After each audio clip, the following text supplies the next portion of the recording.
अल्हम्दुलिल्लाह अल्हम्दुलिल्लाहि मुनशिल खल्क़ि मिन अदमी सुम्मा अस्सलातु अलल मुख्तारि फिल क़िदमी अमिन तज़क्कुरि जीरानिम बिज़ी सलमी मज़जता दमअन जरा मिन मुक़लतिन बिदमी मौलाया सल्लि व सल्लिम दाइमन अबदा अला हबीबिका खैरिल खल्क़ि कुल्लिहिम मुहम्मदुन सय्यिदुल कौनैनि वस्सक़लैन वल फ़रीक़ैन मिन उर्बिन व मिन अजमी हुवल हबीबुल्लज़ी तुरजा शफ़ाअतुहु लिकुल्लि हौलिन मिनल अहवालि मुक़्तहिमी सुम्मा रिदा अन अबी बकर व अन उमर व अन अली व अन उस्मान ज़िल करमी वल आलि वस्सहाबी सुम्मा ताबिईन लहुम अहलि तुक़ा वन नुक़ा वल हिल्मि वल करमी या रब्बी बिल मुस्तफ़ा बल्लिग़ मक़ासिदना या रब्बी बिल मुस्तफ़ा बल्लिग़ मक़ासिदना या रब्बी बिल मुस्तफ़ा बल्लिग़ मक़ासिदना वग़फ़िर लना वग़फ़िर लना मा मज़ा या वासिअल करमी अम्मा बअद फ़अऊज़ु बिल्लाहि मिनश शैतानिर रजीम बिस्मिल्लाहिर रहमानिर रहीम वमन यत्तक़िल्लाह यजअल लहू मख़रजा वयरज़ुक़हु मिन हैसु ला यहतसिब औ कमा क़ाल अल्लाहु तबारक व तआला फ़िल क़ुरानिल करीम वल फ़ुरक़ानिल हमीद सदक़ल्लाहुल अलिय्युल अज़ीम व सदक़ रसूलुहुन नबियुल अमीनुल मतीनुल उम्मियुल करीमुर रऊफ़ुर रहीम व नहनु अला ज़ालिका लमिनश शाहिदीन वश्शाकिरीन वल आमिनीन वल मुतमइन्नीन वल्हम्दुलिल्लाहि रब्बिल आलमीन।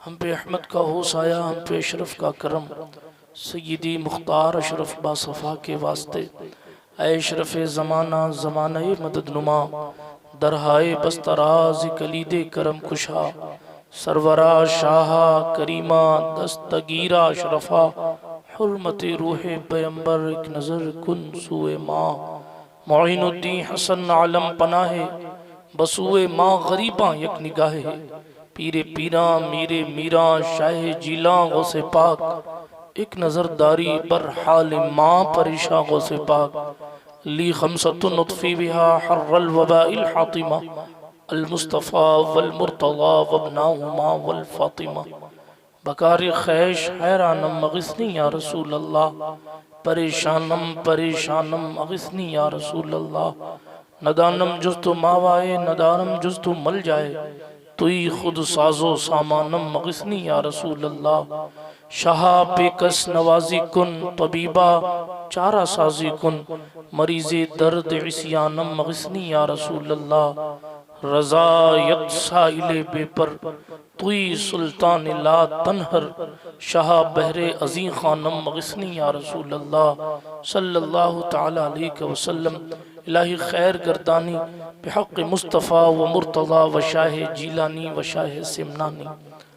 आइए इस मुबारक महफिल पाक में थोड़ी देर कुछ अर्ज़ व मारूज़ से क़ब्ल अपने असलाफ़ के तरीक़े के मुताबिक अपनी सुस्ती को भगाने के लिए, अपनी ईमान को जिला देने के लिए, अपनी बेदारी को दिखाने के लिए सबसे पहले हम और आप अपने आका व मौला ताजदार मदीना राहत क़ल्ब सीना मुस्तफ़ा जान रहमत शम्ए बज़्म हिदायत नौशाए बज़्म जन्नत नौबहार शफ़ाअत मतलए हर सआदत मक़तए हर सियादत रसूल रहमत शफ़ीअ उम्मत मुख्तार कायनात मालिक कायनात मौलाए कायनात मक़सूद कायनात बाइसे तख्लीक़ कायनात वजह तकवीन कायनात अरवाहुना फ़िदा सल्लल्लाहु अलैहि वसल्लम की खिदमत अक़दस बाबरकत में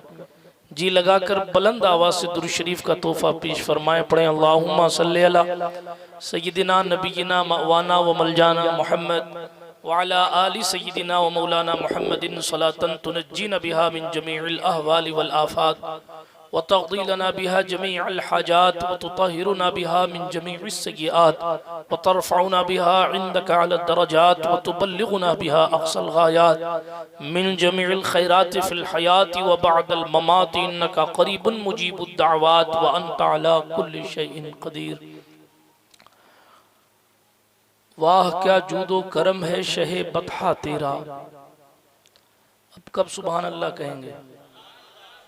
अगली बार प्राइम मिनिस्टर फिर आएगा तब कहेंगे। मैं हुजूर की सखावत की बात कर रहा हूँ, जिसकी शान ये है कि ज़मीन के ऊपर रहो तो भी उन्हीं के एहसान है, ज़मीन के अंदर रहो तो भी उन्हीं के एहसान है। कल क़यामत में उठोगे तो जनाब कब्र की नींद से उठना कोई आसान न था। हम तो महशर में उन्हें देखने आए हुए, फ़कत इतना सबब है इन्इक़ाद बज़्म महशर का कि उनकी शान महबूबी दिखाई जाने वाली है। ठीक है, तो उस सखी की सखावत की बात कर रहा हूँ और कलाम आशिक का पढ़ रहा हूँ। इमाम अहले सुन्नत फरमाते हैं, वाह कोई वाह करे ना करे, खुद ही वाह लिख दिया।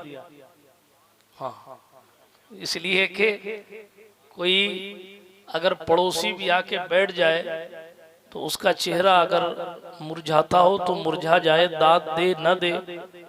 उन्होंने खुद ही वाह लिख दिया ताकि जो भी पढ़ेगा, चाहे मजबूरी में पढ़े चाहे मसरूरी में पढ़े, उसको वाह कहना पड़ेगा।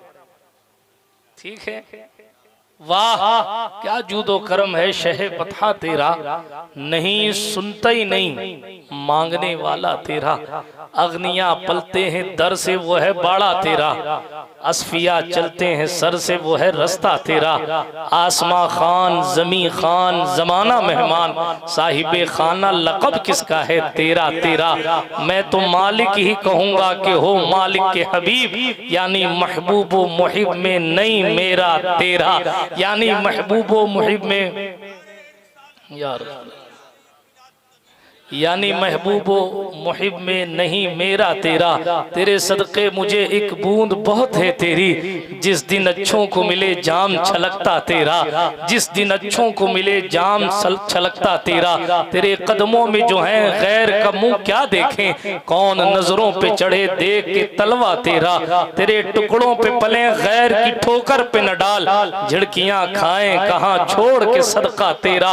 झिड़कियां खाएं झिड़कियां कहा छोड़ के सदका तेरा। दिल अबस खौफ से पत्ता सा उड़ा जाता है, पल्ला हल्का सही भारी है भरोसा तेरा। मुफ्त पाला था कभी काम की आदत न पड़ी, अब अमल पूछते हैं हाय निकम्मा तेरा। तू जो चाहे तो अभी मैल मेरे दिल के धुले, कि खुदा दिल नहीं करता कभी मैला तेरा। कि खुदा दिल नहीं करता कभी मैला तेरा। मेरी तकदीर बुरी हो तो भली कर दे के है, मेरी तकदीर बुरी हो तो भली कर दे के है। महवो इस बात के दफ्तर पे करोड़ा तेरा। महवो इस बात के दफ्तर पे करोड़ा तेरा। अशार बहुत है मगर तेरी सरकार में लाता है रजा उसको शफी, जो मेरा गौस है और लाडला बेटा तेरा। अल्लाह रब्बुल इज्जत का करोड़ों एहसान है कि उसने हमें और आप, ये कलंदर है,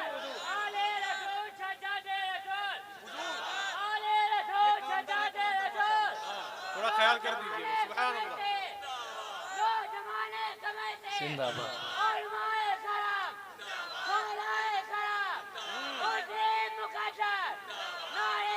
माशाअल्लाह, सुभान अल्लाह। सब अल्लाह उसके रसूल के लिए आए हैं, मैं भी इसी रज़ा के लिए आया हूँ। दुआ करें आपकी हमारी हाज़िरी अल्लाह अपनी बारगाह में कबूल फरमाए। हमारा मुआशरा इस बात का आदी हो गया है, माफ़ कीजिएगा, कि हम सर्टिफिकेट और सनद बांटने में सफ़े अव्वल में खड़े हैं। रमज़ानुल मुबारक की मुक़द्दस रातें आती हैं तो अलम तरा वाले कुरान शरीफ वालों को ताना देते हैं और कुरान शरीफ से तरावी पढ़ने वाले अलम तरा वालों को ताना देते हैं। हाँ, लेकिन हकीकत ये है कि अगर कबूल हो तो जनाबे वाला सबकी कबूल सबका फ़ायदा है, और अगर कबूल ना हो तो फिर इशा के भी डंडे पड़ेंगे। तरावी तो बात की चीज़ है। हाँ हाँ, हकीकत यह है अगर अल्लाह कबूल फरमाए तो अलम तरा वाले भी सुरखरू हो जाएं, अगर कबूल ना किया जाए तो हाफिज़ की मेहनत को भी रद्द कर दिया जाए। तो बिरादरान मिल्लत इस्लामिया, इसलिए गुजारिश ये है कि रज़ा इलाही के लिए अपनी ज़िंदगी के आमाल किया करें। मैं कोई लंबी चौड़ी तकरीर नहीं करूँगा, इसलिए कि दामन वक्त में गुंजाइश कम है, वक्त बहुत ज़्यादा हो चुका है। घड़ी देखने के साथ साथ चेहरे भी देखने पड़ते हैं। और मुझसे कबल अल मुफ्ती साहब क़िबला ने अपने वलवला अंगेज़ खिताब से अपनी जौलानियों के ज़रिए अपनी दिल की कैफियत आपकी समातों की दहलीज पर रखी। यकीनन वो तकरीर नहीं कर रहे थे, अपना दर्द सुना रहे थे, और उस दर्द पर मुझे जहाँ तक एहसास हुआ, हालांकि मेरी गाड़ी अपने वक्त पर पहुँची, लेकिन आपके हिसाब से मैं शायद थोड़ा लेट था, हालांकि मैं अपने वक्त पे था। और मैंने ये कहा था कि भाई ख़तीब साहब शुरू हो जाएँ, जिनको मुझसे कबल बयान फरमाना है तो मैं चलूँ। जाहिर है कि इनके जुमलों से मुझे ये एहसास हुआ कि एहसान शाकिर साहब के बैठने के बाद शायद कुछ लोग चले गए, और उस चले जाने की वजह से उनको ये एहसास हुआ कि साहब उन लोगों को जाना नहीं चाहिए था। हालांकि मैं उनसे बहुत छोटा हूँ, मगर अदबन गुजारिश करूँगा, जो जा रहे हैं उनको हम और आप पकड़ नहीं सकते हैं, जो बैठे हैं उनका काम अच्छा करने की हमें कोशिश करनी चाहिए। इसलिए कि जाने वालों पर किसी का जोर नहीं चलता, जाने वाले तो चले गए। तकदीर भी किसी चीज़ का नाम है ना, मुकद्दर भी तो किसी चीज़ का नाम है, तौफीक भी तो किसी चीज़ का नाम है। सरकार आदम अलैहिस्सलातु व तस्लीम ने मुस्तफ़ा जान रहमत का नाम उसी वक्त देख लिया था जिस वक्त उनके अंदर नूरे मोहम्मदी डाला गया था। जब क़ल्बे आदम में नूरे मोहम्मदी डाला गया था, सरकार आदम को छींक आई थी। जब छींक आई थी तो उन्होंने अल्हम्दुलिल्लाह कहा, आसमान की तरफ देखा था तो अर्श के पायों पर ला इलाहा इल्लल्लाह मोहम्मद रसूलुल्लाह लिखा था। आप लोग ईद मिलादुन नबी की महफिलों में सुनते हैं, लेकिन जनाब आखिर क्या वजह हुई कि जब आदम दुनिया में आए तो तकरीबन 300 साल या कमोबेश रोते रहे और मुस्तफ़ा जान रहमत का नाम याद नहीं आया। इल्म तो आदम के पास था ना, जानते तो मुस्तफ़ा को आदम पहले से थे ना, नाम मुस्तफ़ा तो आदम ने पहले से देख लिया था ना। मुस्तफ़ा जान रहमत का नाम खुदा के नाम के साथ मिला हुआ है, सरकार आदम ने ये तो पहले से देख लिया था, उसी दिन देख लिया था जिस दिन इन्हें नूरे मोहम्मदी इनके कालिब में डाला गया था, उसी दिन देख लिया था। लेकिन क्या वजह हुई कि 300 साल बाद इन्हें हुजूर का नाम याद आया और उसके बाद हुजूर के नाम मुबारक का वसीला पेश किया। आखिर क्या वजह हुई कि 300 साल तक आदम को हुजूर का नाम याद नहीं आया, वो आंसू बहाते रहे, आंसू बहाते रहे, मुस्तफ़ा की याद नहीं आई। और जब आई तो हुजूर के वसीले से दुआ की तो अल्लाह ने दुआ को कबूल फरमाया। आपने सुन रखा है, लेकिन सवाल यहाँ ये पैदा होता है कि 300 साल से आदम को याद मुस्तफ़ा क्यों नहीं आई, 300 साल से आदम को हुजूर का नाम क्यों नहीं याद आया? तो जवाब आपको मिलेगा, एक पहला जवाब तो ये, मर्ज़ी इलाही के बगैर कुछ नहीं होता, उसका ऐलान आम है, फ़अालुन लिमा युरीद, मैं जो चाहता हूँ करता हूँ, मेरे फैसलों पर रोक टोक करना किसी बंदे का अधिकार नहीं है। मैं खुदा हूँ, आदम भी बंदा है, मोहम्मद बिन अब्दुल्लाह भी बंदे हैं। खुदा के खुदा होने की शान देखें, 300 साल तक आदम को मुस्तफ़ा याद नहीं आए, इसलिए कि आदम को तौफीक नहीं मिली कि हुजूर का वसीला पेश कर अलैहिस्सलाम। नाम मुस्तफ़ा तो जानते थे, लेकिन तौफीक मिलते मिलते सालों गुजर गए और जो खुदा की मर्जी थी वो हुआ। जनाब समंदर आंसुओं के बहा दिए, आखिरकार ये हुआ 300 साल कमोबेश गुजरने के बाद उन्होंने नाम मुस्तफ़ा का वसीला पेश किया तो कुदरत ने फरमाया, आदम ये नाम तुम्हें कहाँ से मिला? आपने सुना है, जवाब दिया सरकार आदम ने, उसी दिन देख लिया था ये नाम जिस दिन तूने नूर मेरे जिस्म में डाला था। तो फिर याद क्यों नहीं आया था? मैं आपसे पूछता हूं। तो जवाब आएगा, तौफीक मिलेगी तो याद आएगा। बात समझ आ रही है? इसलिए बैठने वाले बैठेंगे जिनको तौफीक मिलेगी, और जिनको नहीं मिलेगी उनको जाने से तो हम रोक नहीं सकते हैं। हमारा काम क्या है, मेरा मिजाज ये है, मैं कभी मजमे को नहीं देखता हूँ। 40 बैठे हो तो भी वही अंदाज होना चाहिए, 40,000 बैठे हो तो भी वही अंदाज होना चाहिए। इसलिए कि जनाब जलसा कभी मजमे से कामयाब नहीं होता है। आप याद रख लीजिएगा मेरा जुमला। आपका ये जाविया होगा, ये आपकी फिक्र होगी। हजारों लोग आ गए, आपने सोचा जलसा कामयाब हो गया। हाँ, बहुत बहुत चीख पुकार वाली तकरीर हो गई, आपने सोचा जलसा कामयाब हो गया।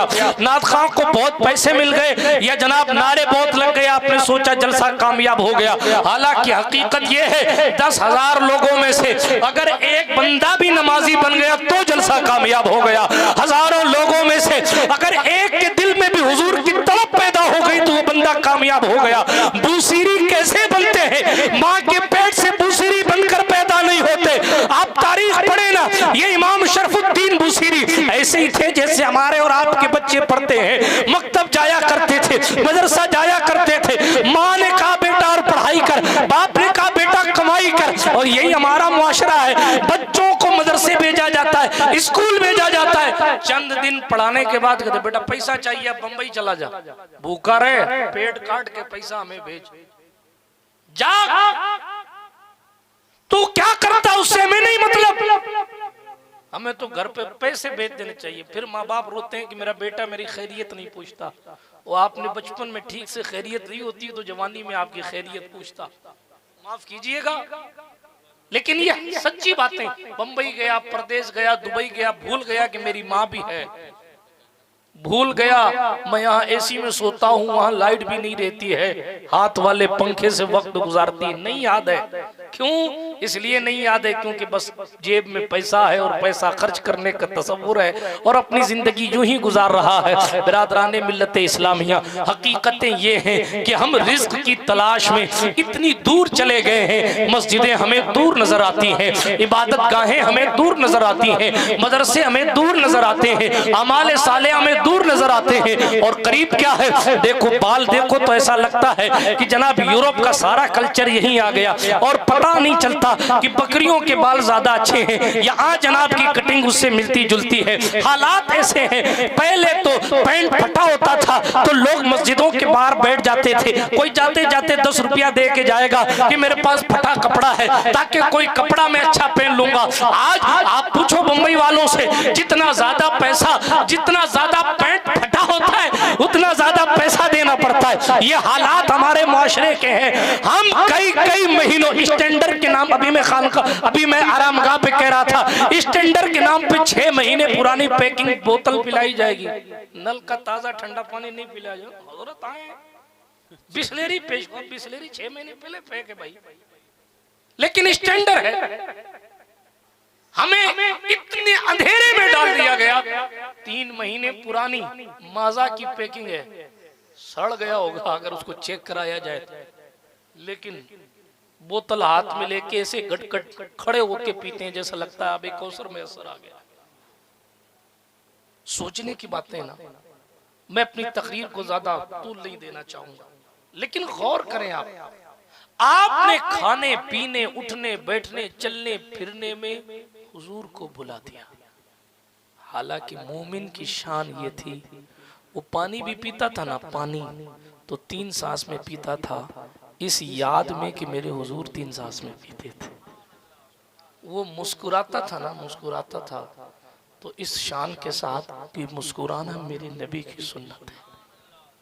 वो रास्ते से गुजरता था ना तो बच्चों को सलाम करता था। क्यों? इसलिए कि उसे ख्याल था कि बच्चों को सलाम करना मेरे हुजूर की सुन्नत है। मगर आप जरा गौर करें कि हम कौन से अमल ऐसे हैं जिनको रब की बारगाह में पेश करेंगे कि अल्लाह ये मेरे अमल हैं, इसके बदले में मुझे जन्नत दे दे। ये खुद सोचिएगा। हमारा काम सिर्फ रहनुमाई करना है। हम कोई गौस पाक नहीं है जो निगाहें डालकर आपके दिल की मैल को दूर कर दे। हाँ, वो दौर चला गया। हमारा काम आपकी रहनुमाई करना है, सोचना आपका काम है। हम बहैसियत मुअज्जिन हैं, हमारा काम नमाज की तरफ बुला देना है, हमारा काम दावत दीन पेश कर देना है। कबूल करें तो आपकी मर्जी, ना कबूल करें तो आपकी मर्जी। हम वमा अलैना इल्ला, अभी मुफ्ती साहब ने वमा अलैना इल्लल बलाग, मतलब क्या है? मैंने पहुंचा दिया, मेरा काम हो गया, तुम जानो तुम्हारा काम जाने, इसका मतलब है? कोई और मतलब तो नहीं है, यही मतलब है। हर मुकर्रिर आखिर में कह देता वमा अलैना इल्लल बलाग, मतलब जान छूटी, हमने पहुंचा दिया। तर्जुमा है, लुग़वी कर दूं वरना लोग कहेंगे कुछ भी देख रहे। हम पर नहीं है, हम पर मगर पहुंचाना, यानी हमारा काम सिर्फ पहुंचाना है। ठीक है, साबिक खतीब ने भी अपनी बातें पहुंचा दी, मैं भी पहुंचा दूंगा, लेकिन आप कहां तक पहुंचे ये आप पर डिपेंड करता है। लहा मा कसबत व अलैहा मक्तसबत वला तज़रु वाज़िरतुन विज़रा उखरा। कयामत के दिन एक जान दूसरी जान का बोझ नहीं उठाएगी, आपको अपना बोझ खुद उठाना है। ठीक है, इसलिए आपको खुद सोचना है कि कहाँ बैठना है, कहाँ नहीं बैठना है। बात समझ आ रही है? आयत करीमा मैंने पढ़ी, आज हम परेशान हाल हैं। मैं रिस्क की बात कर रहा था, उसकी तलाश में लोग पता नहीं कहां कहां तक कितनी दूर चले गए। हम तलाशे रिस्क में नमाजों को छोड़ देते हैं, हम रिस्क की तलाश में शादियों में शिरकत नहीं, रिश्तेदारों को छोड़ दिया, कराबतदारों को छोड़ दिया, दोस्तों से दोस्ती टूट गई, बुजुर्गों की खैरियत लेना छोड़ दिया। पता नहीं फूफी के यहाँ गए हुए कितने साल हो गए, पता नहीं खाला के यहाँ पहुंचे हुए कितने साल हो गए। क्यों? बस पैसा, बस पैसा, बस पैसा। और जो लोग पढ़ते हैं पढ़ाते हैं, जो एजुकेटेड लोग हैं, उनकी जिंदगी का हाल ये है कि जनाब वो जिस वक्त तक उनके एग्जाम्स नहीं होते, वो उससे पहले मेहनत करते हैं कि साहब एग्जाम देने। मेरा बेटा शादी में नहीं आया, क्यों नहीं आया? इसलिए कि उसके पेपर्स आने वाले हैं, वो मेहनत कर रहा है। अच्छा साहब मेहनत करके अल्लाह का शुक्र है नौकरी लग गई, अब क्यों नहीं आता? अब क्यों नहीं जाता रिश्तेदारों के हुकूक अदा करने के लिए? अब क्यों नहीं आता घरों में शादियों में? अब क्यों नहीं आता खैरियत पूछने रिश्तेदारों की? तो जवाब आएगा कंपनी वाले छुट्टी नहीं देते हैं। बस इसी में जिंदगी गुजर गई। पहले नौकरी तलाश करने में मेहनत करता रहा, बाद में नौकरी बचाने में मेहनत करता रहा। कब्र में क्या लेके गया ये सोचा ही नहीं। आखिर मौत का फरिश्ता सीने पर सवार हो गया और कहा चल भाई चल, पलट कर अपने रब की तरफ। क्या लेकर गया? अल्लाहु अकबर कबीरा। इसलिए ज्यादा लंबी चौड़ी बात नहीं करनी। हम परेशान है रिस्क के लिए, हम मुसीबतों का। अभी आपने मुफ्ती साहब किबला से सुना, उन्होंने हालात हाजरा का इशारा किया। लोग मुसलमानों के हालात कैसे हैं, हमारी सिचुएशन कैसी होती जा रही है। हम अपने हालात के खुद जिम्मेदार हैं, ना कांग्रेस जिम्मेदार है, ना बीजेपी जिम्मेदार है। हकीकत में आप जिम्मेदार है। इसलिए कि आप जिम्मेदार इसलिए है क्योंकि जब आप दूसरों का ख्याल रखते थे तो कुदरत आपका ख्याल रखती थी। जब आपकी फिक्र ये थी मैं भूखा रह जाऊं, मेरा पड़ोसी खाना चाहिए, तो कुदरत आपके लिए रोजी गैब से भेज दिया करती थी। जब आपका ये ख्याल था कि मैं भूखा रह जाऊं मगर मेरा साथी भूखा नहीं रहना चाहिए, मेरे पास ईद के कपड़े ना हो चलेगा, मेरे पड़ोसी को ईद के कपड़े पहनने मिलने चाहिए। जब आपकी सोच ऐसी थी तो कुदरत उम्मते मोहम्मदिया में गरीब नवाज पैदा करती थी। सुल्तान गरीब नवाज की बात आपने सुनी, मैं चलता चलता कहता चलूं, सुल्तान उस जात का नाम है जो अपनी जिंदगी के आखिरी अय्याम में 7 दिन तक रोजे रखते थे, न सहरी करते थे गरीब नवाज, न इफ्तार करते थे, और 7वें दिन 2.5 तोला रोटी से, सूखी रोटी पानी में डालकर रोजे से इफ्तार किया करते थे। ये सुल्तान गरीब नवाज है। जिस एंगल से भी उनकी जिंदगी देखेंगे उस जाविये से उनकी जिंदगी बेमिसाल नजर आएगी। वो खुद भूखे रहते थे मगर हिंदुओं को भी खाना खिलाते थे। ये हमारी फिक्र थी, ये हमारी सोच थी, ये हमारे ख्यालात थे कि हम कुत्तों की भी नींद खराब नहीं करते थे और आज भाइयों की भी जमीन को जनाब आबाद नहीं होने दे रहे हैं। ये फर्क आया। इसीलिए इकबाल ने कहा अफसोस है इस्लाम तेरे चाहने वाले न रहे, जिसका तू चांद था अब वो हाले न रहे। मस्जिद मरसिया खा है कि नमाजी न रहे, यानी वो साहिब औसाफ हिजाजी न रहे। मस्जिद तो बना ली शब भर में, ईमा की हरारत वालों ने, मन अपना पुराना पापी था, बरसों में नमाजी बन न सका। कुरान कहता है अगर टेंशन में हो, परेशानी में हो, मुसीबत में हो, तंगी में हो, रास्ता नहीं मिल रहा है फिक्र दे रहा है। और मेरे सरकार फरमा रहे हैं, मेरे नजदीक कुरान की एक आयत है जिस पर अगर तमाम लोग अमल कर ले तो वो एक आयत तमाम लोगों के लिए काफी।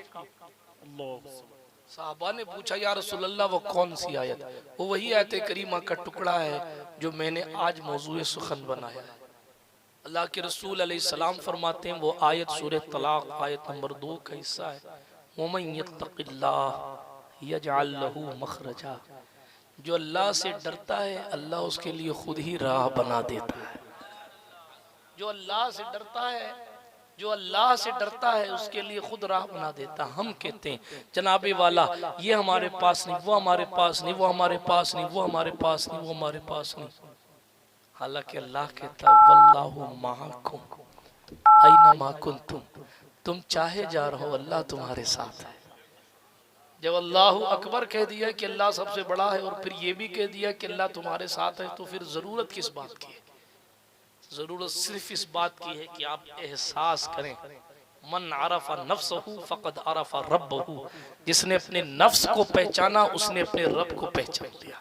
आप अपने आप को कीमती समझकर वो काम करें ना जिससे खुदा राजी होता है। आप वाकयात सुनते हैं, हालात सुनते हैं, कैसे दरियाए दिजला में जनाबी वाला खून बह रहा था और कैसे हलाकू आखिर चला गया, कैसे चंगेज खान की फौज मिस्र पे हमला करने जा रही थी और हलाकू के घर से मुसलमान होकर लोग मिस्र की हिफाजत करने के लिए खुद अपने चचा के सामने हलाकू का भतीजा खड़ा होकर कहता है कि अगर तू चंगेज की औलाद है तो मैं भी चंगेजी औलाद हूँ। तू अगर मिस्र को बर्बाद करने पर तुला है, बगदाद बर्बाद कर चुका था हलाकू, मिस्र बर्बाद करने जा रहा था, मगर हलाकू के खानदान के लोगों ने जो मुसलमान हो गए थे खड़े होकर कहा कि हम अपने सीने जो है वो तेरे सामने पेश करते हैं, अपनी गर्दनें पेश करते हैं, हम मिस्र पर हमला नहीं करने देंगे।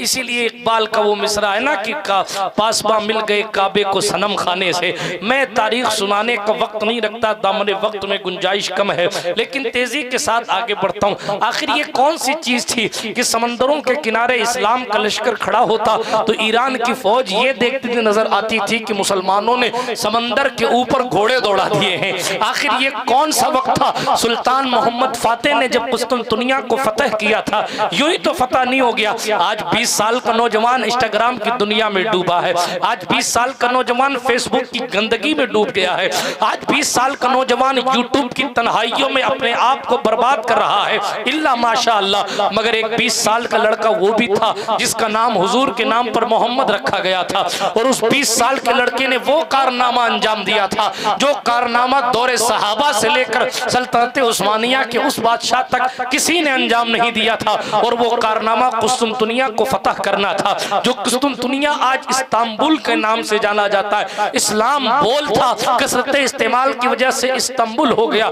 जो आज तुर्की की राजधानी है उसे कुस्तुनतुनिया कहा जाता है। हुजूर अलैहिस्सलाम ने फरमाया था वो बेहतरीन लश्कर होगा जो कुस्तुनतुनिया फतह करेगा, वो बेहतरीन अमीर होगा जो कुस्तुनतुनिया फतह करेगा। मुस्तफा जान रहमत के उमर फारूक से लेकर आखिरी सुल्तान तक हर शख्स ने कोशिश की थी कि ये कुस्तुनतुनिया फतह हो, लेकिन फातेह होना किसी और का मुकद्दर था। बिरादराने मिल्लत इस्लामिया, मैं आपको तारीख तफसील से नहीं सुनाता, लेकिन सिर्फ इतना कहता हूँ वो 20 साल का लड़का था जिसने कुस्तुनतुनिया को फतह कर लिया था। वो इसलिए फतह नहीं होता था क्योंकि उस किले के 3 तरफ पानी था, ईसाइयों की वो मरकजी कयामगाह थी, उसके 3 तरफ पानी था, और जिस तरफ आने का रास्ता था उस तरफ बड़ी लंबी चौड़ी खंदक यानी गड्ढे खोदे थे कि फौजें पार नहीं कर सकती थी। लेकिन आप तारीख पढ़े, इतिहास पढ़े तो ये वो लड़का था जिसने 40 दिन मुहासरा करने के बाद अपनी फौज को पहाड़ पर चढ़ाया और पेड़ों को कटवा कर उसके तख्ते बनवा कर जानवरों की चर्बियां तख्तों पर लगवा कर उसने पहाड़ पे कश्ती चला दी थी। एक वो इस्लाम के लड़के थे कि 20-20 साल के लड़के पहाड़ों पर कश्ती चलाकर उस पार कश्ती उतारते हैं, और सुबह जब ईसाई सो के उठते हैं तो कुस्तुनतुनिया के किले में इस्लाम की फौज पहुंच चुकी होती है। मैं बताना सिर्फ ये चाहता हूँ, एक वो रातें थी जवानों की जो रात भर जंगलों में कश्तियां पहाड़ों पर चलाने की कोशिश में गुजार गुजारी जाती थी और आज रातें हैं। मैं उस पर कोई तबसरा नहीं करना चाहता कि रातें कैसी गुजर रही हैं, लेकिन सिर्फ इतना अर्ज करना चाहता हूँ, हिसाब आपको भी देना है, हिसाब मुझे भी देना है, इसलिए हिसाब की तैयारी करें। हजरत मौलाए कायनात ने माल के हवाले से कहा था, खुलफाए राशिदीन में सबसे बज़ाहिर गरीब अगर किसी जात का नाम कोई है तो वो अली हैदर कर्रार, हजरत अबू बकर सिद्दीक मालदार थे, हजरत उमर बिन खत्ताब साहिब सरवत थे, हजरत उस्मान तो बहरहाल बहुत बड़े ताजिर थे। मगर इन चार यारों में अगर किसी ने गुर्बत की वजह से बिजनेस नहीं किया, तिजारत नहीं की, तो वो जात हजरत अली हैदर कर्रार की जात थी। किसी ने कहा अली अली हो, बिजनेस क्यों नहीं करते, तिजारत क्यों नहीं करते, कमाते क्यों नहीं हो, जमा क्यों नहीं करते? अली ने कहा इतना कमाता हूं जितना इस्तेमाल कर लेता हूं, जमा क्यों नहीं करते?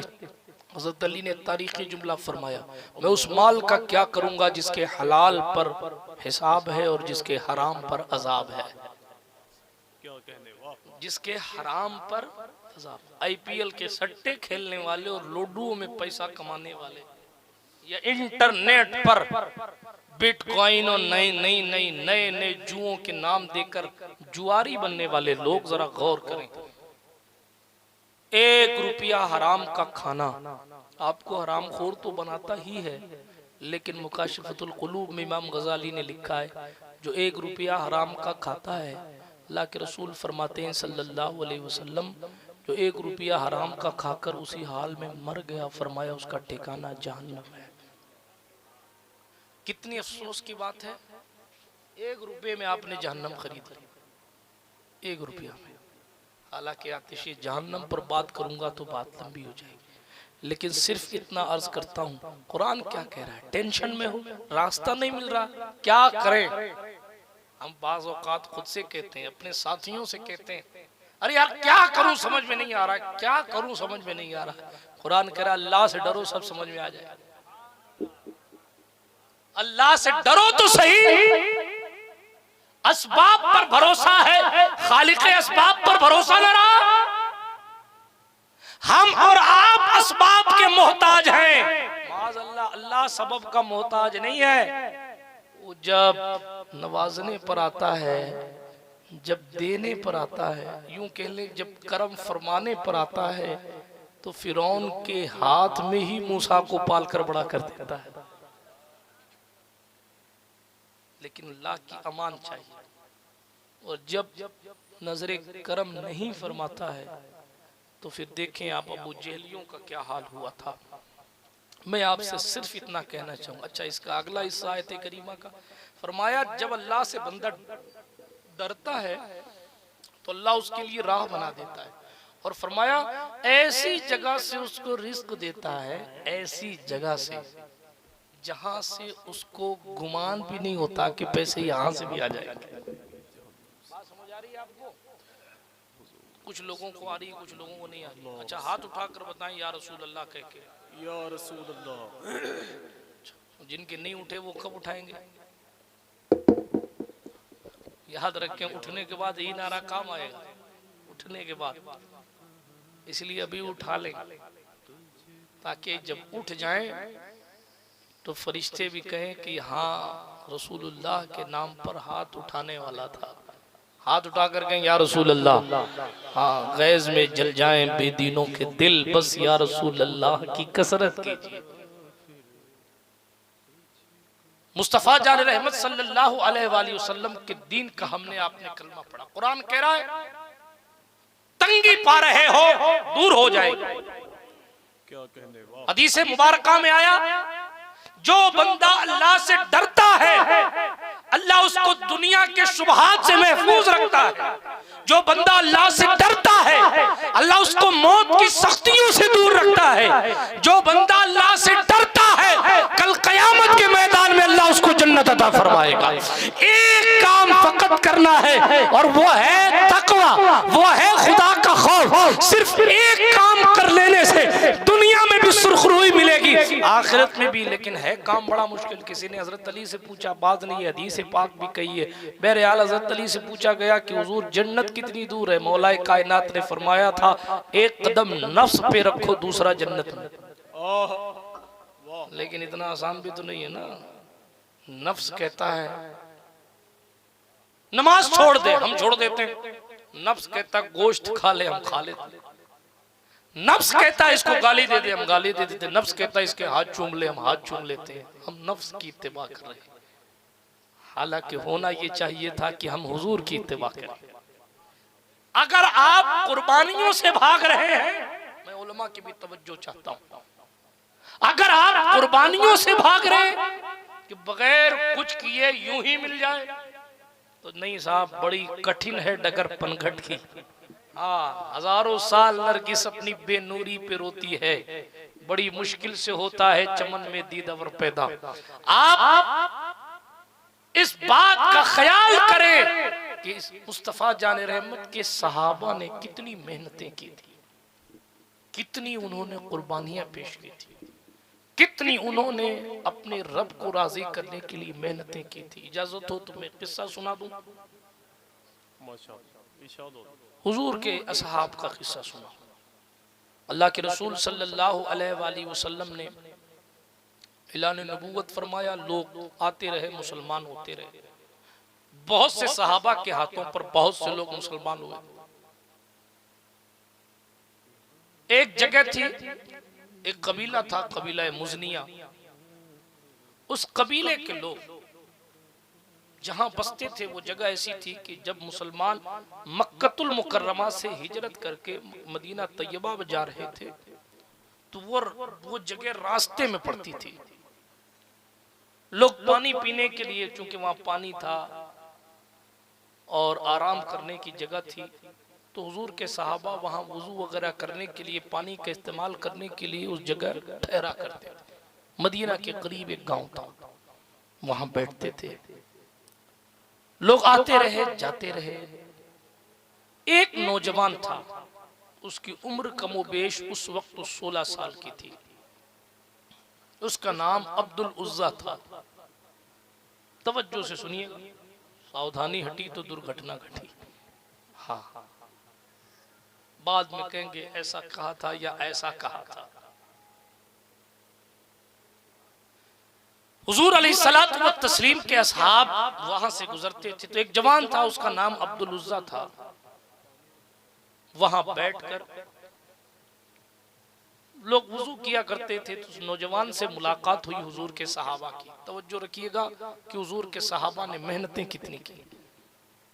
जब हुजूर सल्लल्लाहु अलैहि वसल्लम के सहाबा से उस जवान की मुलाकात हुई, उनकी बातें सुनता रहा। सुनते सुनते किसी एक सहाबी ने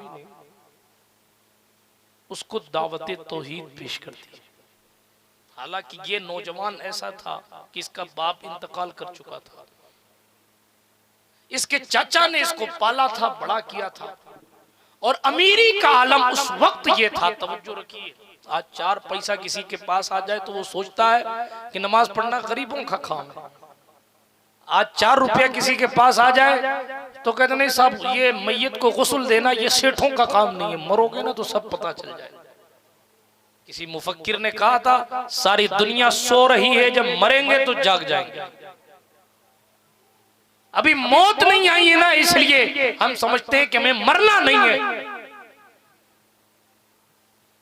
मुस्तफा जान रहमत सल्लल्लाहु अलैहि वसल्लम का दौर है, उस शख्स का हाल यह था, वो हालत कुफ्र में उस वक्त उसका बाप इंतकाल कर गया, चचा ने उसको पाला पोसा बड़ा किया, और उसकी कीमती जिंदगी का हाल यह था कि उसके बदन पर जो कपड़े थे ना, वो कपड़े भी वो शहर के नहीं पहना करता था, दूसरे शहर से उसके लिए उस दौर में 1450 साल पहले कपड़े आया करते।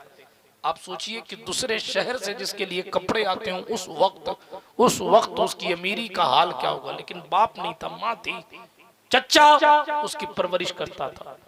मुस्तफा जान रहमत अलैहिस्सलाम के दीवानों से मुलाकात हुई।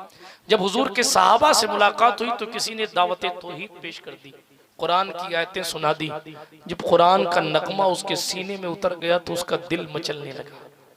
ये हमारा दिल है कि हम कुरान सुनने के लिए बजाय मस्जिद जाने के भागते हैं। अगर किसी ने बता दिया कि हाँ जनाब हाफिज साहब कुरान शरीफ सुना रहे हैं, तो हम यहाँ से दौड़ के कहीं और निकलते हैं। कुछ लोगों का हाल ये होता है कि वो जलसों में बैठकर भी कहीं और में मसरूफ रहते हैं। इसलिए कि उनके नजदीक शायद हुजूर की बात इतनी अहमियत ना रखती हो कि नहीं साहब हम तो बहुत सी तकरीरें सुन चुके हैं, माफ कीजिएगा। मुतवज्जे होना जरूरी इसलिए कि बात सरकार की, मेरे आका नेमत हुजूर गौस पाक रज़ी अल्लाह तआला अन्हु तकरीर कर रहे थे। तकरीर करते करते जब तकरीर मुकम्मल हुई तो तशरीफ लाए और यहाँ से बिच्छू निकाला और बिच्छू निकाल के जमीन पर फेंक के कहा मर जा, तो वो बिच्छू मर गया। किसी ने कहा हुजूर अभी तक आपने क्यों नहीं बिच्छू निकाला? गौस पाक ने फरमाया मैं जब तकरीर कर रहा था तब से लेकर क़यामत आने तक इसने मुझे 60 या 70 मरतबा डसा है, लेकिन 60-70 मरतबा बिच्छू के काटने के बावजूद भी मैंने इसको नहीं हटाया। तो इसलिए क्योंकि मेरे नज़दीक मेरे मुस्तफ़ा की बात इतनी अहमियत की हामिल है कि बिच्छू का काटना बर्दाश्त है, हुजूर की बात काटना बर्दाश्त है। यूं ही कुछ नहीं मिलता। इमाम अहले सुन्नत मुहद्दिस बरेलवी रहमतुल्लाह ताला अलैह ने 7 साल की उम्र में ये पता कर लिया मोहल्ला सौदागरान से बगदाद शरीफ किस तरफ पड़ता है। 7 साल की उम्र में ये पता कर लिया कि बरेली से बगदाद किस सिमत है, और फिर 7 साल की उम्र से लेकर जिंदगी की आखिरी सांस तक इमाम अहमद रजा ने कभी बगदाद की तरफ भी पैर नहीं किया। आप समझते यूं ही कोई इमाम अहमद रजा खान बन जाता है? मोहतरम, सिर्फ फतावा रज़विया के मुसन्निफ का नाम इमाम अहमद रजा नहीं है, अपनी जिंदगी के आखिरी दिन तक मस्जिद जाकर नमाज पढ़ने वाली जात का नाम इमाम अहमद रजा है। मैं फिर कभी बोलूंगा इमाम अहले सुन्नत पर। अभी मैं ये वाक़या सुनाकर बात को तेजी के साथ इख्तिताम की सरहद तक लेकर जाता हूँ। बात मैं अपने हुजूर के सहाबा की कर रहा था, आपको मेहनतें और कुर्बानियां बता रहा था। हमने क्या कुर्बान किया हुजूर के लिए, हमने क्या कुर्बानी पेश की हुजूर के लिए। हम तो नारे लगाते, हम सर पे कफन बांधे मैदान में उतरे और सर से कंबल हटा के फजर तक नहीं जा सकते, फजर में मस्जिद तक नहीं जा सकते। और बात यह है कि साहब हम नामूस से रिसालत पर सब लुटा दे। अरे क्या लुटाओगे? तुमने तो हलाल तक का, हलाल और हराम में इम्तियाज नहीं किया। तुमने तो ये नहीं देखा कि मेरी आंखें हराम कर रही हैं कि हलाल कर रही हैं। तुमने तो ये नहीं देखा कि मैं किसी और बहन बेटी की आबरूरेज़ी तो नहीं कर रहा हूँ। तुमने तो ये नहीं देखा जिस मोहम्मद अरबी ने चचा की बेटी पर भी निकाह शहवत की डालने से मना फरमाया था। हमने न जाने क्या क्या तसव्वुरात की दुनिया में बसाया। माफ कीजिएगा, हमने हुजूर की शरीयत को पसे पुष्ट डाला। यही हाल है कि जनाब आज हमारी जिंदगी में भूचाल आ गया है। तरीके मुस्तफा को छोड़ना है वजह बर्बादी। इसी से हुई कौम दुनिया में बेइख्तिदार अपनी। कोई पैसे के लिए बेकरार है, कोई पैसा लेकर बेकरार है, कोई औलाद के लिए बेकरार है, कोई औलाद पाकर बेकरार है, कोई शादी नहीं हो रही इसलिए बेकरार है, कोई शादी हो गई है इसलिए बेकरार है। किसी की जिंदगी कहाँ बेकरार, किसी की जिंदगी कैसे बेकरार? आपको मैं कहना चाहूंगा, करार मियाँ बीवी बच्चों में नहीं है, करार तो आला बिज़िक्रिल्लाह तत्मइन्नुल कुलूब। न इज्जत से, न दौलत से, न घर आबाद करने से तसल्ली दिल को मिलती है खुदा को याद करने से। मुस्तफ़ा जान रहमत अलैहिस्सलातु व तस्लीम का काफिला जा रहा है। हुजूर नहीं है, सहाबा है। दावत तौहीद पेश की, कुरान सुनाया। कुरान सुनने का ये हाल था कि उस बंदे का दिल बदलने। कुरान कहता इन्नमल मुमिनूना अल्लज़ीना इज़ा ज़ुकिरल्लाह वजिलत कुलूबुहुम। मोमिनों की शान यही है, जब अल्लाह का नाम लिया जाए तो उनकी कैफियत बदल जाती है, उनके दिल रोने लगते हैं, उनके दिल में खुशू और खुजू पैदा होता है। ये कुरान की शान है। मगर अफसोस कुरान की नूर से हम महरूम होते जा रहे हैं। माफ कीजिएगा, हमारे मुआशरे में अभी मुफ्ती साहब कह रहे थे ना कि अजान देने वालों का भी यही हाल, नमाज पढ़ाने वालों का भी। आज लोग लाउड स्पीकर क्यों उतरवा रहे हैं? उनका अपना तअस्सुब अपनी जगह, लेकिन एक कमी हमारे यहाँ ये भी है कि वो जो अजान की कशिश थी ना, हमने 1000-2000 के लिए उसको खत्म कर दिया। मतलब अच्छा मुअज्जिन जिसकी अजान सुनकर अपनों का भी दिल करे कि वो अजान देता रहे और हम अल्लाह अकबर के कलिमात सुनते रहे। ये हकीकत है। आज ऐसे ऐसे लोगों को अजान देने के लिए खड़ा कर दिया जाता है। माफ कीजिएगा, दूसरे तो दूसरे, अपने के दे खत्म कर दे भाई। जल्दी से पूरा कर, माफ कीजिएगा अगर कोई गुस्ताखी हो रही है तो अल्लाह माफ फरमाए, लेकिन ये हकीकत है।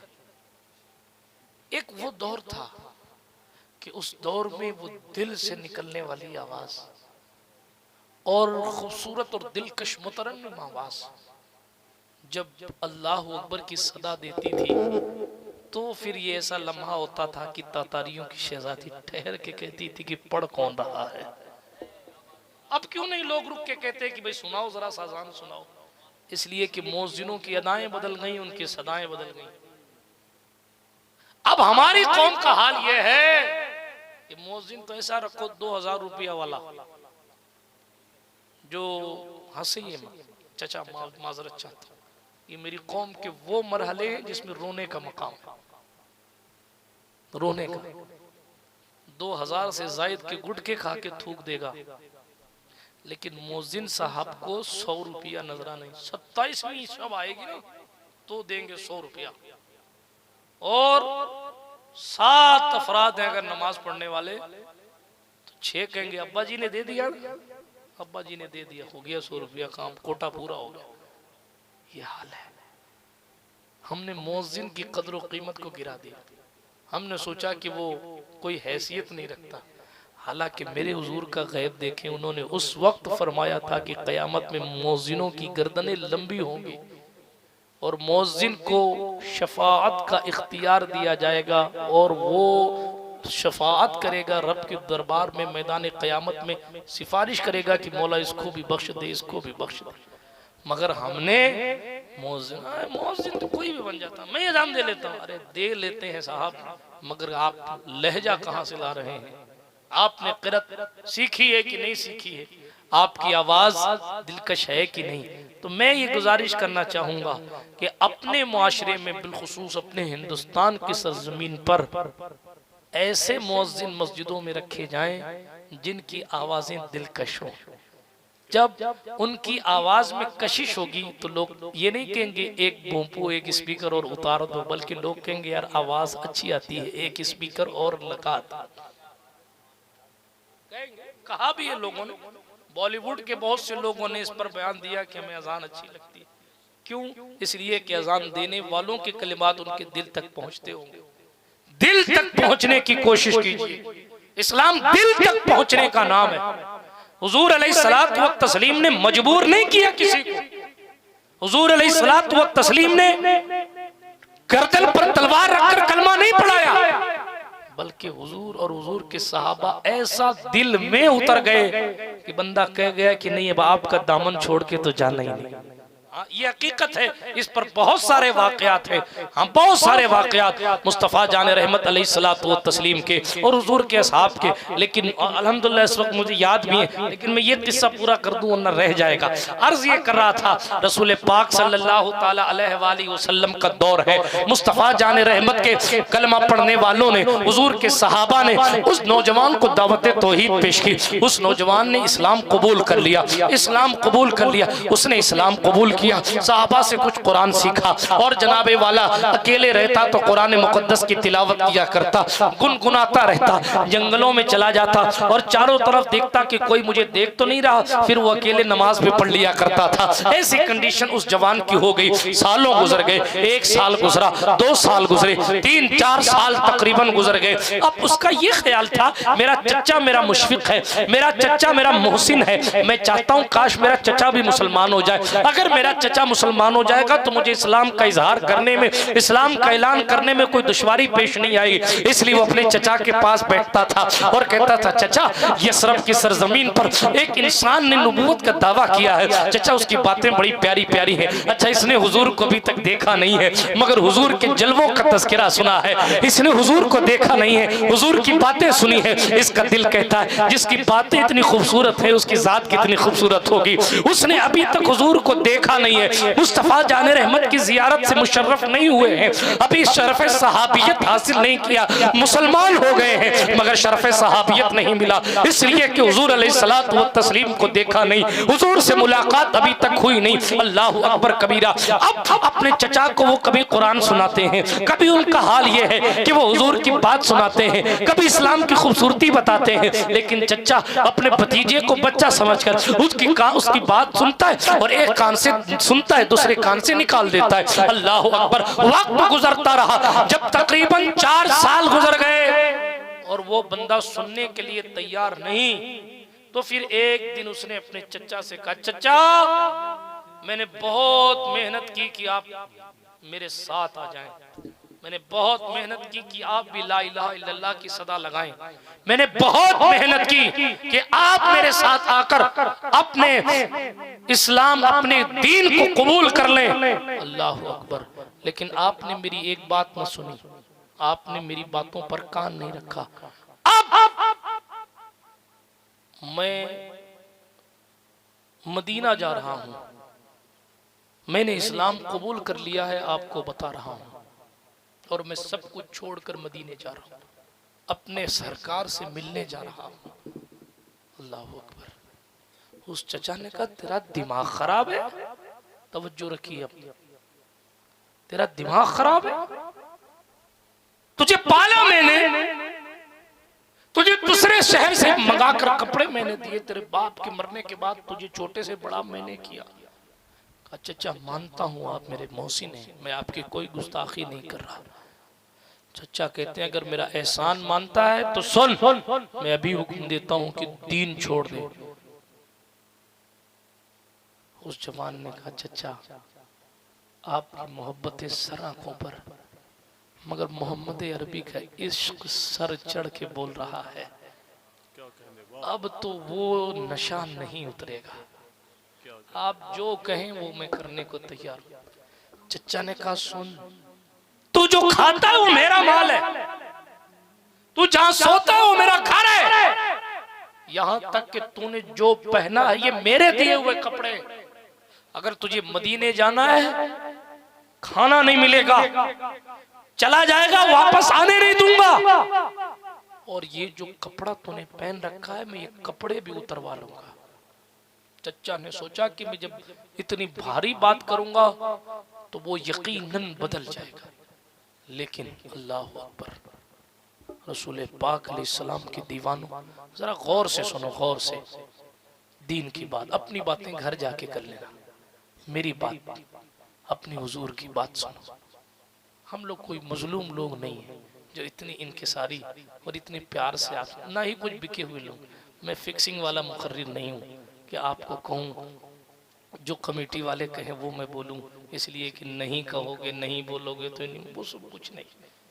हम इसलिए नरमी से बोल रहे हैं क्योंकि हमें हमारे हुजूर ने हमें नरमी सिखाई है। हाँ, इसलिए आप हमारे जुमलों की नाकदरी तो ना करें, कम से कम गौर से। रहमत आलम की बात कर रहा हूँ सल्लल्लाहु अलैहि वसल्लम। देखें, एक वो जवान था, मेरे नौजवान गौर से सुने जरा सा, एक वो नौजवान था। चचा ने कहा, बदन के कपड़े भी उतार दिए जाएंगे, बदन के कपड़े भी।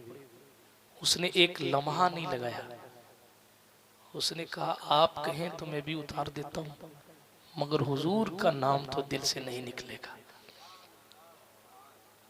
सुनो नबीपुर वालों, नबी नगर वालों, क्या है जो भी है, चमरूपुर वालों, सुनो, रहमत आलम सल्लल्लाहु अलैहि वसल्लम का ये इश्क है। उसने कहा, कपड़े भी उतरवा लें, फिर भी मैं तो हुजूर का कलमा नहीं छोड़ूंगा। ये कुर्बानियां हैं, ये मेहनतें हैं। चचा ने कहा, फिर कपड़े उतार दे। अल्लाह समद। वाकई चचा ने जवान के कपड़े फाड़ दिए। एक रिवायत में है कि वहीं 2 टाट पड़ा हुआ था, उन्होंने उस टाट से खुद को लपेटा, और दूसरी रिवायत में है कि फटे हुए कपड़े में अपनी माँ के पास गए। माँ ने पूछा, बेटा ये क्या हालत हुई? सारा किस्सा सुनाया। माँ मेरी मदद करो, आप मेरी माँ हो। माँ ने कहा बेटा तेरे चचा ने तुझे पाला है, तुझे उसकी बात सुननी चाहिए। माँ से कहा अम्मी मुझे आखिरत की फिक्र होती है, मुझे हुजूर की याद सताती है, मैं हुजूर को देखने जाना चाहता हूँ। माँ ने कहा अगर मुसलमान होके जाएगा तो फैसला तो वही है जो चचा ने कह दिया कि दोबारा यहाँ नहीं आना है। उसने कहा अम्मी माँ बाप के इश्क से भी ज्यादा हुजूर का इश्क जरूरी है। माँ ने अपने आंचल के 2 टुकड़े किए, या माँ ने टाट उठा के दिया और कहा पहन ले। बहरहाल उन्होंने टाट पहना, टाट कपड़े तक उतार दिए हुजूर के लिए। क्या हुआ भाई?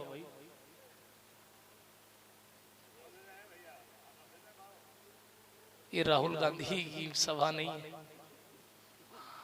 ना ही मोदी जी की सभा है कि कुर्सियां खाली हो जाए, इसलिए तवज्जो से सुनिए। क्या कर सकते, यहाँ भी कलंदर वहां भी कलंदर। हाँ अब सब आपकी तरह तो नहीं हो सकते ना। तो अर्ज ये कर रहा था, किस्सा सुन रहे हैं ना आप, सुन लीजिए। अल्लाह के रसूल सल्लल्लाहु अलैहि वसल्लम के इश्क में वो जवान ऐसा गिरफ्तार हुआ कि बदन के कपड़े तक अपने चचा को दे दिए। और आज हम अपने बदन के कपड़े को इसलिए दुरुस्त नहीं कर पाते कि हमें हुजूर के सामने कभी खड़ा होना है। उस नौजवान ने सब कुछ कुर्बान कर दिया, माँ ने भी उसकी नहीं सुनी, चचा भी नहीं उसकी सुनी, घर से निकाल दिया गया। अल्लाह अकबर।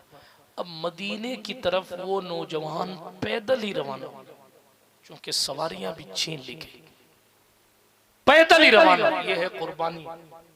ऐश की जिंदगी छोड़ी, तरह तरह के खाने छोड़े, घर बार छोड़ा, यहाँ तक के बदन के कपड़े भी छोड़ दिए हुजूर के लिए, और पैदल ही मदीना रवाना हो गए। पैदल ही, पैदल चलते चलते चलते रात के वक्त मदीना तैयबा पहुंचे। मस्जिद नबवी शरीफ उस वक्त खजूर के छालों की थी, और यूं समझें कि तमाम उम्मत इजाबत के गुरबा की पनाहगाह थी। हुजूर अलैहिस्सलातु व तस्लीम का हुजरा मुबारक उससे मुत्तसिल था।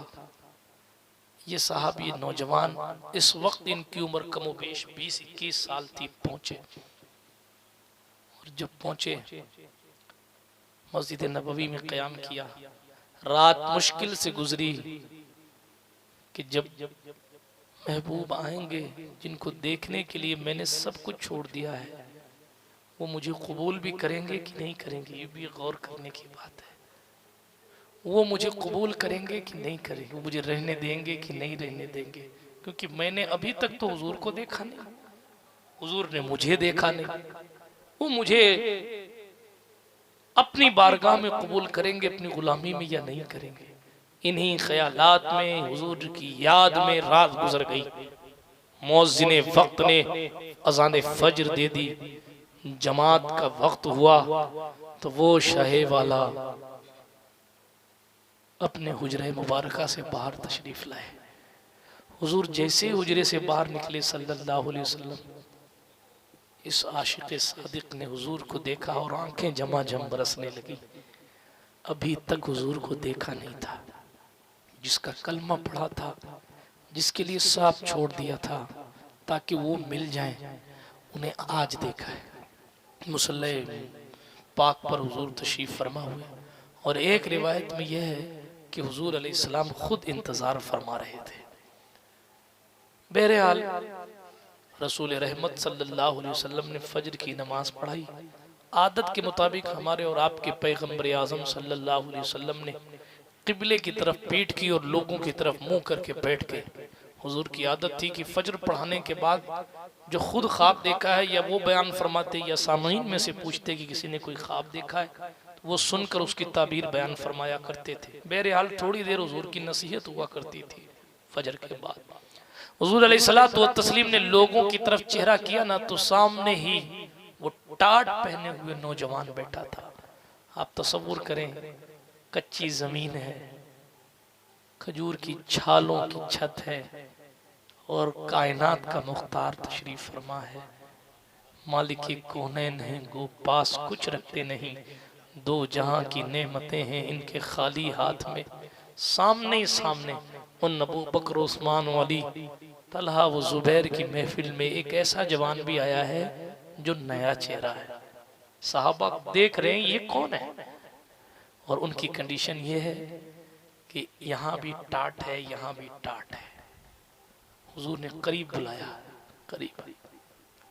मन अंता, एक रिवायत में कि हुजूर ने खुद पहचान लिया था, दूसरी में हुजूर ने पूछा कौन हो तुम? उसने कहा अना अब्दुल उज़्ज़ा अल मुज़नी, मैं कबीला मुज़निया से आया हूं, मेरा नाम अब्दुल्ला है, मैं कबीला मुज़निया से हूं, मेरा नाम अब्दुल उज़्ज़ा है। हुजूर सल्लल्लाहु अलैहि वसल्लम ने फरमाया मुसलमान होने के बाद भी नाम उज़्ज़ा है, तो हुजूर अलैहि सलाम ने फरमाया आज से तुम्हारा नाम अब्दुल्ला है, और अब्दुल्लाह जुल बजादैन, दो टाट वाला अब्दुल्ला। कितने टाट वाला? दो टाट वाला अब्दुल्ला। ये हुजूर अलैहिस्सलातु व तस्लीम के वो सहाबी हैं जिन्होंने अमीरी को तर्क किया, गरीबी को अपनाया, जिन्होंने दुनिया छोड़ी, हुजूर की खिदमत में आए। मुस्तफा जान रहमत अलैहिस्सलातु व तस्लीम से कुरान सीखते थे, दीन सीखते थे, हुजूर से पूछते थे। वक्त गुजरता रहा, अब्दुल्ला इतने मकबूल हुए कि हुजूर अलैहिस्सलाम ने एक दिन फरमाया था, ऐ अब्दुल्ला मेरे दरवाजे पर खड़े रहना। दरबानी करने का हुक्म हुजूर ने इन्हें इरशाद फरमाया, अब्दुल्ला मेरे दरवाजे पर खड़े रहना। सरकार अब्दुल्ला दरवाजे पर खड़े रहा करते थे। बातें तो इनकी बहुत सारी हैं, ये इंतहाई बेमिसाल शख्सियत थी। देखें आप, रसूल रहमत सल्लल्लाहु अलैहि वसल्लम ने इन पर बड़ा करम फरमाया। ये दीन हुजूर से सीखा करते, सहाबा से सीखा करते, असहाबे सुफ़ा में थे। हुजूर ने फरमाया था आज से तुम यहीं रहोगे। सुफ़ा के सहाबा वो सहाबा हैं जिनका रहना खाना खर्चा हुजूर के जिम्मे है। ये वो मुकद्दस सहाबा हैं जिन्होंने सब कुछ हुजूर के लिए छोड़ दिया। वो सुफ़ा वाले सहाबा, उन्हीं में हज़रत अब्दुल्ला ज़ुल बजादैन है। अल्लाहु अकबर, हुजूर के दरबान है, हुजूर के दरबार के दरबान है अब्दुल्ला ज़ुल बजादैन। कभी जोर से कुरान पढ़ते हैं, कभी जोर से जिक्र करते हैं। एक मर्तबा, मैंने 2 दिन पहले भी ये किस्सा सुनाया था, एक मर्तबा सरकार उमर बिन खत्ताब आए मस्जिद में, वो जोर जोर से पढ़ रहे थे। जब वो जोर से पढ़ रहे थे तो उमर को जलाल आ गया, डांट दिया उमर फारूक आज़म ने। जब हज़रत उमर ने उनको डांटा, जरा सा तवज्जो रखिएगा, हुजूर सरकार उमर बिन खत्ताब ने उनको डांट दिया, वो रोने लगे। जब डांट दिया रोने लगे, सब कुछ छोड़ के हुजूर के लिए आए थे, डांट दिया रोने लगे। जब रोने लगे, रसूल रहमत सल्लल्लाहु अलैहि वसल्लम मौजूद नहीं है महफिल में, बेकरार है। दिल कहता हुजूर आएंगे तो उन्हें बताऊंगा कि उमर ने डांटा है। फिर दिल कहता है नहीं नहीं अब्दुल्ला, उमर बहुत बड़े हैं, उनके हवाले से इतनी बात हुजूर अलैहिस्सलाम से करना अच्छा नहीं है। फिर दिल कहता अब्दुल्ला हुजूर से निगाहें मत मिलाना, इसलिए कि निगाहें मिलेंगी हुजूर अलैहिस्सलातु व तस्लीम से। अगर हुजूर का जलवाए जहां आरा देखूंगा तो बेइख्तियार आंसू निकल पड़ेंगे। और फिर दिल कहता हुजूर आ जाएं तो फिर देखे बगैर रहा भी नहीं जा सकता। बहरहाल हुजूर महफिल में तशरीफ लाए। अब्दुल्ला ने थोड़ी देर तो खुद को बचाया कि हुजूर न देखें और वो हुजूर को न देखें, मगर महफिल में हुजूर मौजूद हो और फिर कोई हुजूर को न देखे, इसकी इश्क भी तो इजाजत नहीं देता।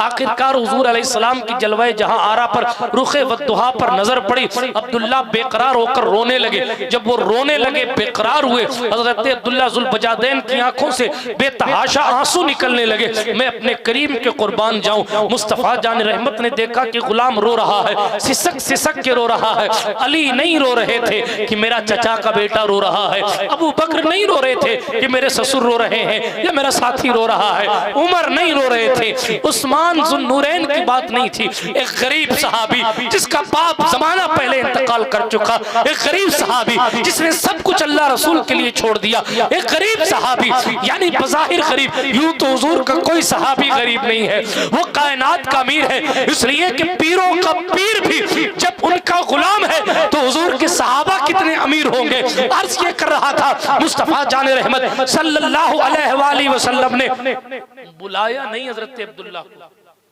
बल्कि मेरे करीम खुद मिंबर से उतरे और चलकर हजरत अब्दुल्ला ज़ुल बजादैन तक पहुंचे।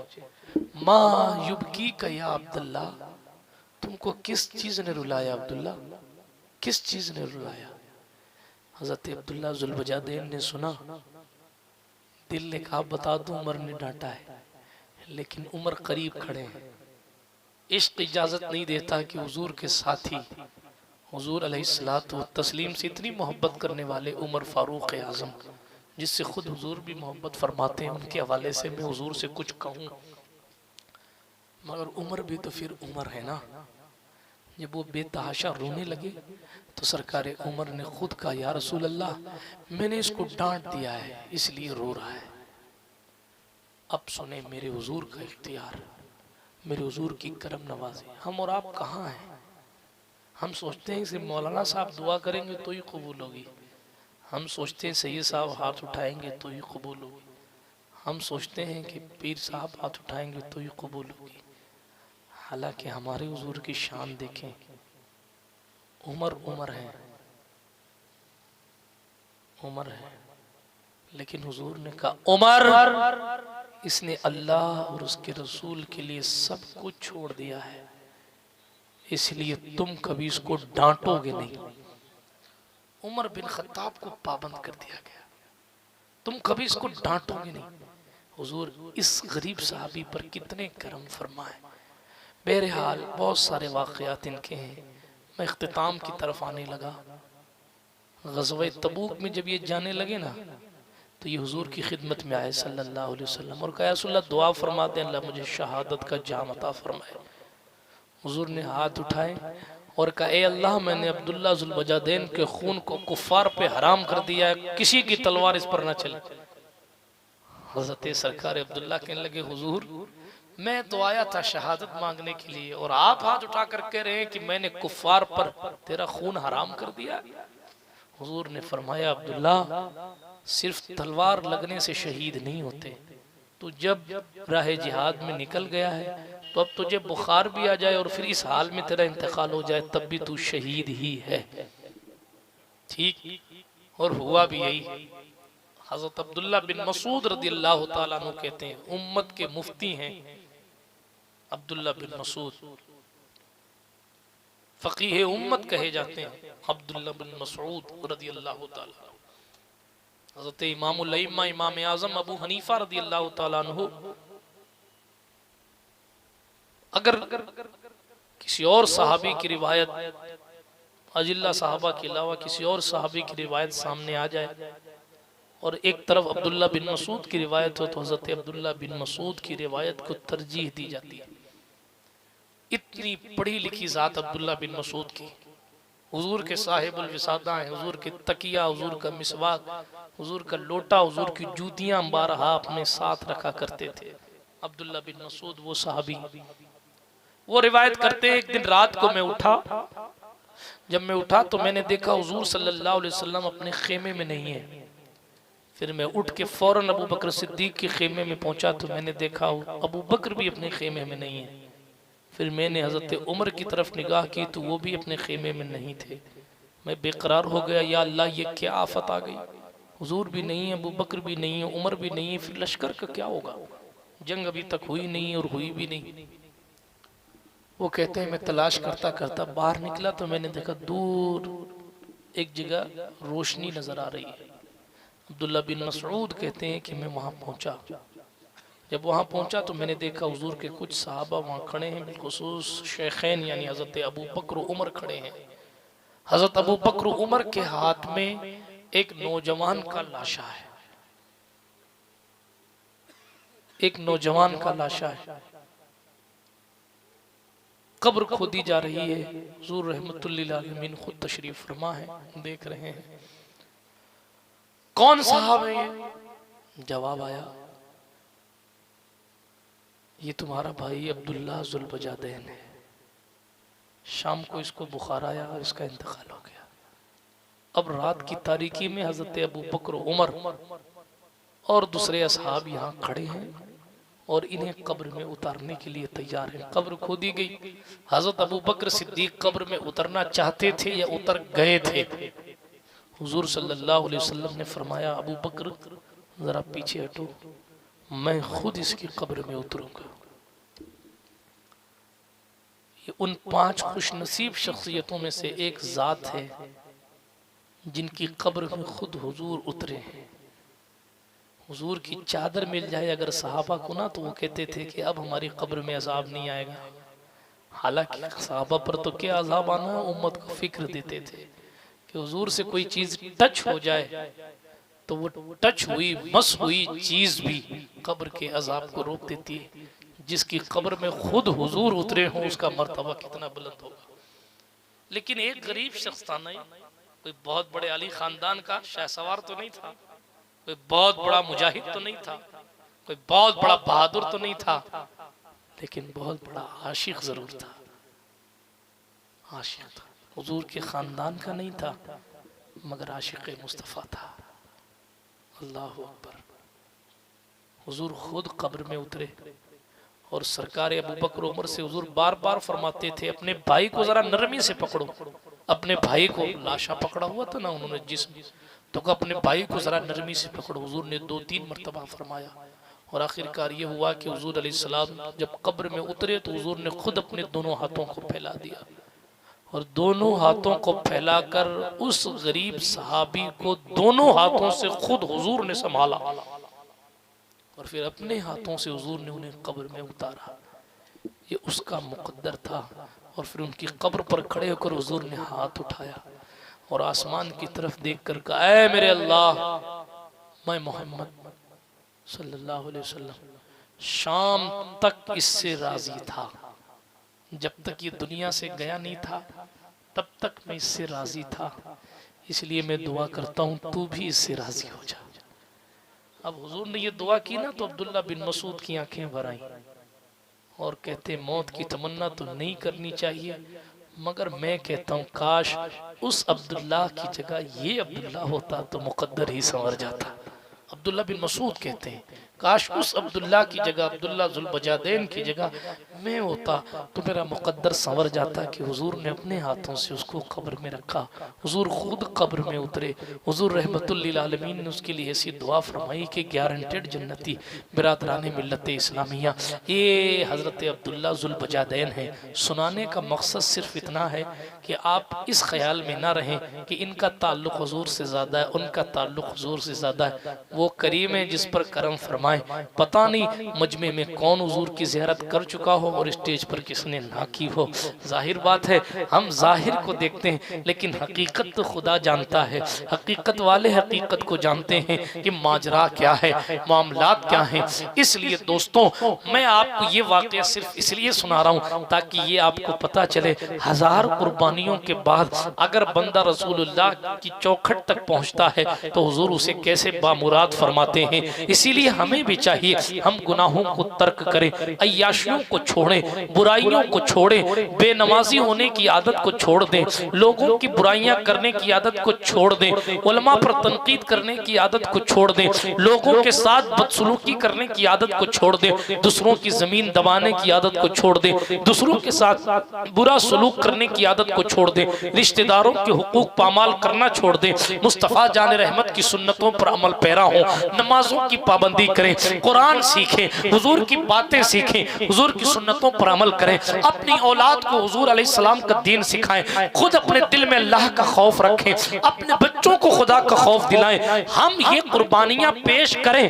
दुनिया कहे कि डीजे बजाओ, बीवी कहे नहीं बजेगा तो हम शादी में नहीं आएंगे, हमारी शादी की रौनक नहीं होगी, बुआ कहे, फूफी कहे कि अगर नहीं बजेगा तो मैं शादी में नहीं आऊंगी, बहन कहे अगर नहीं बजेगा तो मैं शादी में नहीं आऊंगी। आप कहें आपकी खुशी से ज्यादा जरूरी मोहम्मद अरबी की खुशी है, आप कहें आपकी रजा से ज्यादा जरूरी उस जात की रजा है जिसकी ये निकाह जिसकी सुन्नत है। अगर आप इस कुर्बानी की भीड़ में आ गए और आपने वाकई कुर्बानी दी और ये ख्याल किया मुझे रिश्तेदारों की मर्जी नहीं देखनी है, मुझे हबीबे किरदगार की मर्जी देखनी है, अगर कोई इस बात की जिद पे आ जाए कि मैं तो डीजे बजाऊंगा ही तो आप भी जिद पे आ जाएं कि अगर कोई तू यजीदी बनने का शौक रखता है तो हम में भी हुसैनियत जिंदा है। अगर तू बुराइयों का मिजाज रखता है तो हम में भी आज अबू बकर सिद्दीक की तालीमात मौजूद है। बिरादरान मिल्लत इस्लामिया, जब आप इस मुआशरे में रहकर ये कुर्बानियां देंगे कि लोग नाराज होते हैं तो हो जाएं, मेरे रसूल नाराज नहीं होने चाहिए, तो फिर उसका रिजल्ट भी बेमिसाल आएगा। हम कुर्बानियां देते नहीं, उसके बाद बहानेबाजियां करते, मौलाना साहब ये हो गया था, वो हो गया था, ऐसा हो गया था। हमें मत बताइए कि कैसा हो गया था, हम फैसल नहीं हैं। लिल्लाहिल हुक्म, फैसला अल्लाह का है। कयामत में वो करेगा जो फैसला होगा। आप पढ़ते हैं मालिक यौमिद्दीन, वो कयामत के दिन का मालिक है, रोजे जजा का मालिक है। आप उसके सामने जाकर खड़े होंगे, जो आपने किया होगा फरिश्ते नामा या अमल पेश कर देंगे, सब लिखा जाता है। इसलिए करने से पहले ख्याल करें कि ये लिखा जाएगा। अल्लाह की बारगाह में दुआ है, जो कुछ हमारी बुराइयां लिखी हैं वो फरमाता है यमहुल्लाहु मा यशाउ व युस्बित व इंदहु उम्मुल किताब, उसका इख्तियार है, वो जो चाहता है मिटा देता है, जो चाहता है बाकी रखता है।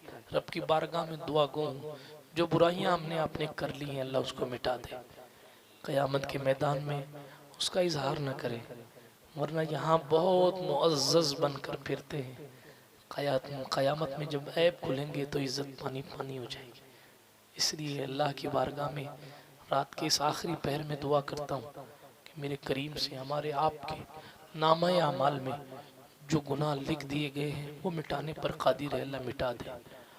और हम सब अपने गुनाहों से एक दूसरे को गवाह बनाकर अपने गुनाहों का एतराफ़ करते हुए तौबा करते हैं। अल्लाह रब्बुल इज़्ज़त हमारी आपकी तौबा और रुजू अपनी बारगाह करम में कबूल फरमाए और हम सब का ख़ात्मा ईमान पर फरमाए।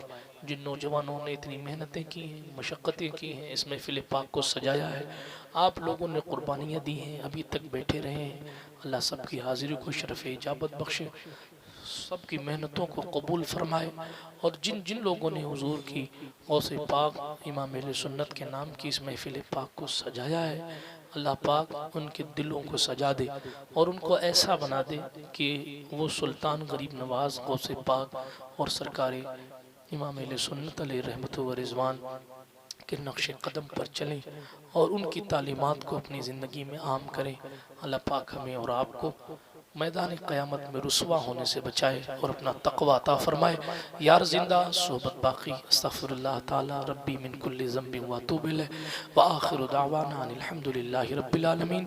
अस्सलामु अलैकुम व रहमतुल्लाहि व बरकातुहू।